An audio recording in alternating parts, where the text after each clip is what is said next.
I do meet a lot of people when I go speaking at different communities and conferences. And I meet a lot of people who say, I don't want this. I don't need this. This is not, I left religion for a reason. I don't want to go back to anything that looks like that. And I respect that. For those people, I'm very happy for you. And you can go on doing whatever you are still doing, and you don't even need to listen to what we have to say. But I also meet an awful lot of people who say, yeah, I really miss the sense of community I had when I was a Christian. I really miss being around people who I valued and who I enjoyed, whose company I enjoyed, and I found some value in that, and I'd like to replace that with something where I didn't have to go and lie about what I believe.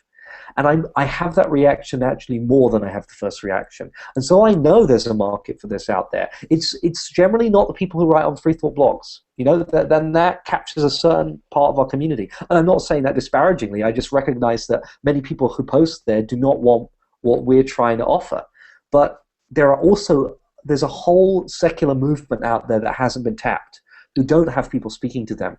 And that's one of the things I want to achieve with my blog, which is as we're running up. Right, I was about to say. Yeah, so what's the news about your blog, James? Well, the fascinating, exciting news about my blog, in case anyone hasn't guessed already, is that I'll be joining Dan and some other fantastic bloggers at Patheos very soon.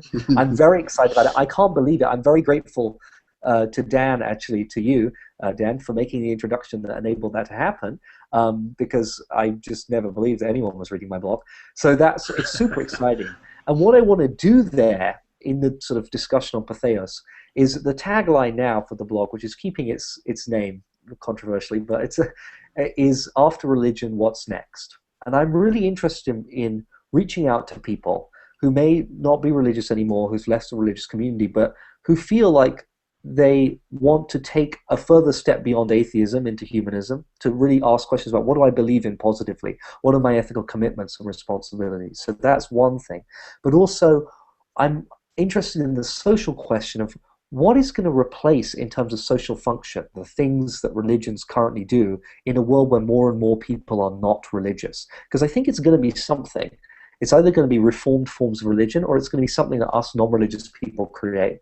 And I'm really interested in asking the question about what that's going to be and what it's going to be like. So I'm super excited. I'm very happy to announce on Dan's program, because he obviously was a big part in making it happen. So thank you. Thank you, James. To you. I'm just so delighted. When I first got on, I just went right to my contact and said, I know you just hired me, but can you bring in my friend? and so I was like, he's just a perfect fit for Patheos, because I just want to see someone who's there because I always imagine Patheos, in my idealism, I hope that there are people who go there to do comparative religion and to really look at the options.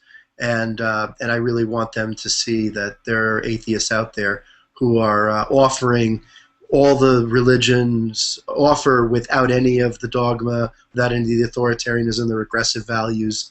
That there are people who are really constructive about a positive vision of life, so that they don't see atheism as just a negative. And so I was really excited that they were enthusiastic about you. And why wouldn't they be? Well, thank you. So, all right. So we got to end it, or else people will never finish. Yes. But we could talk all day. We'll have to do it again. We can do it again. Absolutely. We can do it with a bunch of the other bloggers on Patheos sometime. That is definitely a goal. Brilliant. Always a pleasure.